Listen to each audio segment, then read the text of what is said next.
Fingerprint lock. প্রথমে চলে আসবো আমরা সেটিংসে, এখানে এসে দেখব আমাদের মডেলটি। এটা আছে ভিভো X200 FE মডেল।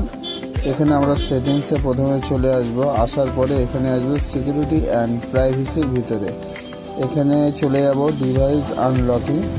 এখানে আগে প্রথমে আমাদের স্ক্রিন লক করতে হবে। স্ক্রিন লকে ক্লিক করলাম, এখানে আমরা প্যাটার্ন দিয়ে নিচ্ছি। এখানে একটা সিম্পল একটা প্যাটার্ন আমরা ড্র করে নিলাম। আর একবার দিতে হবে প্যাটার্নটা, আর একবার আমরা দিয়ে ওকে করে দিলাম।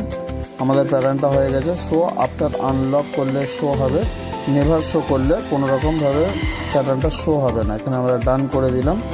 এখান থেকে আমরা চলে আসব ব্যাকে। এবারে দেখে নেব প্যাটার্নটা কেমন হয়েছে। লক করে নিলাম।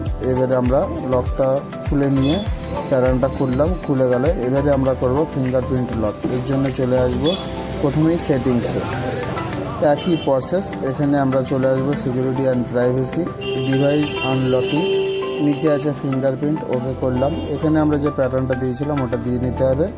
এখানে ওকে করতে হবে, ওকে করে দিলাম, অ্যাগ্রি করে দেবো।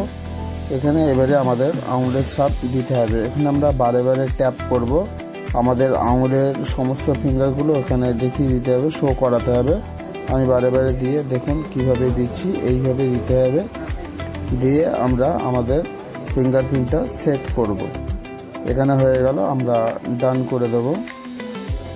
আমাদের ফিঙ্গারপ্রিন্ট সেট হয়ে গেছে। আমরা ব্যাক করে নিচ্ছি। এবারে দেখুন আমরা একবারে লকটা খুলে নিতে পারবো। আবার অফ করলাম, একবারে আমাদের লকটা খুলে যাচ্ছে। এইভাবেই আমরা ফিঙ্গারপ্রিন্ট লক সেট করতে পারি ভিভো মোবাইল।